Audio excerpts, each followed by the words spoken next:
படிச்சுட்டு இருக்கும் போதே வேலை, பிரபலமா இருக்கும் போதே கலப்பு திருமண சர்ச்சையை தாண்டி சக்சஸ் ஆன வாழ்க்கை பயணம் என தடைகளை தாண்டிய பிரபல ஆங்கர் மணிமேகலை தான் இப்போ social media trending.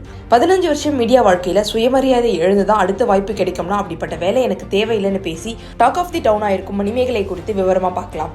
Super ஸ்டார்களை overtake செய்து ட்விட்டர்ல ட்ரெண்ட் ஆயிருக்கும் சின்னத்திரை சம்பவக்காரி மணிமேகலை 1992 தமிழ்நாட்டில் திருப்பூர் மாவட்டத்தில் பிறந்திருக்காங்க.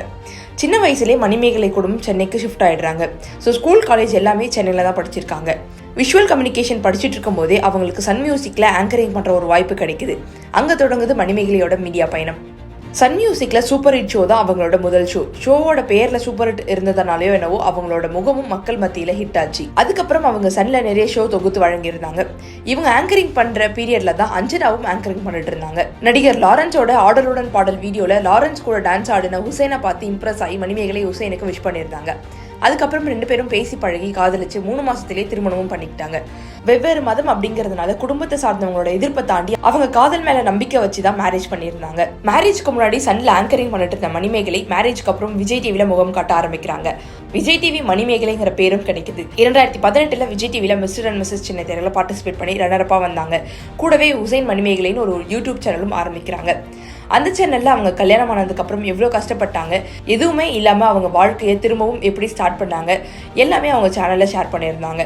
வாடகை வீட்டுல இருந்து வாங்கின முதல் பைக், கார், கொரோனா அப்போ கிராமத்துல வாங்கின இடம், இப்போ அந்த இடத்துல வீடு கட்டினதுன்னு அவங்க வளர்ச்சி எல்லாமே அவங்க யூடியூப் சேனல்ல வீடியோவா போட்டிருப்பாங்க. இந்த நிலையில தான் விஜய் டிவில குக் வித் கோமாளின்னு புதுசா ஒரு ஷோ ஸ்டார்ட் பண்றாங்க. அதுல கோமாளியா வந்த மணிமேகலை மற்ற சில ஷோஸும் பண்ணிட்டு இருந்தாங்க. இதை தொடர்ந்து இப்போ கடைசியா குக் வித் கோமாளி சீசன் 5ல ஆங்கரா என்ட்ரி கொடுத்தாங்க.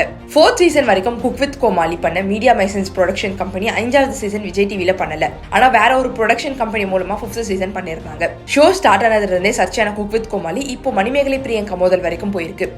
இது ரிலேட்டடா மணிமேகலை அவங்க யூடியூப் சேனல்ல போட்ட ஒரு வீடியோ ஒரே நாள்ல பல மில்லியன் வியூஸ் தாண்டி போயிருக்கு. அந்த வீடியோல அவங்க சொன்ன ஒரு விஷயம் பல பேரோட பாராட்ட பெற்று இருக்கு. 15 வருஷம் மீடியா வாழ்க்கையில சுயமரியாதை எழுந்துதான் அடுத்த வாய்ப்பு கிடைக்கும்னா அப்படிப்பட்ட வேலை எனக்கு தேவையில்லைன்னு சொல்லியிருக்காங்க.